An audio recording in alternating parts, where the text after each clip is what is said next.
I found a card that you wrote to me today. You didn't put a lot in it, and I know you got it last minute because I was there when you bought it. And I didn't think seeing it would make me feel the way I do.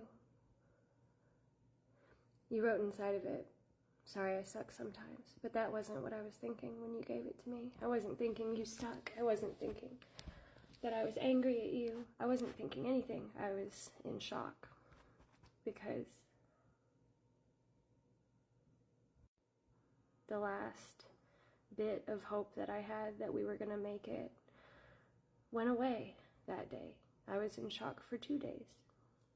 And I wasn't in shock because that last thread slipped out of our fingers. I was in shock because I never thought that the person that I loved would make me feel afraid for my life. I've never had that happen.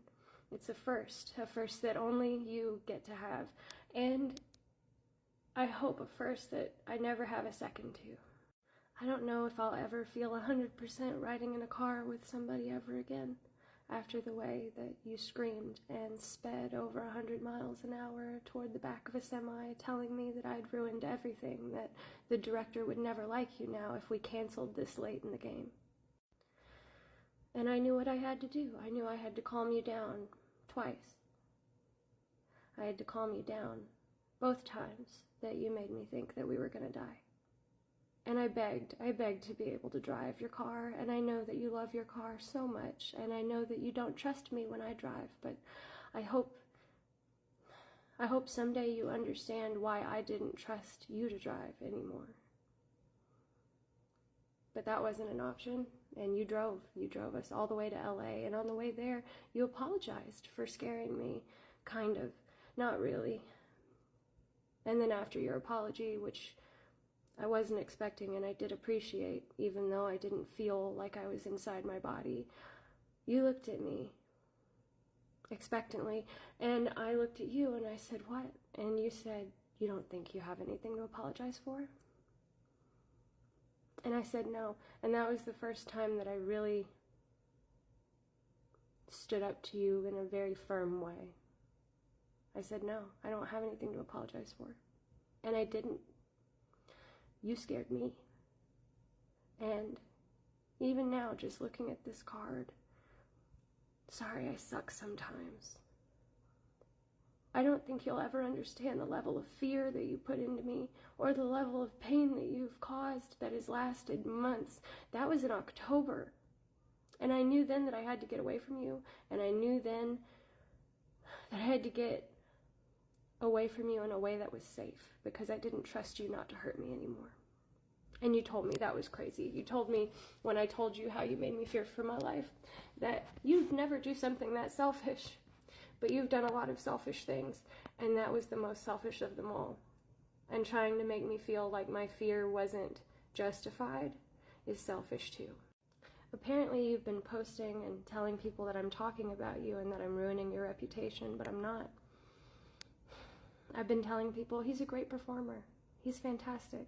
It just didn't work out. We're better off as friends, but we're not friends. We're not friends.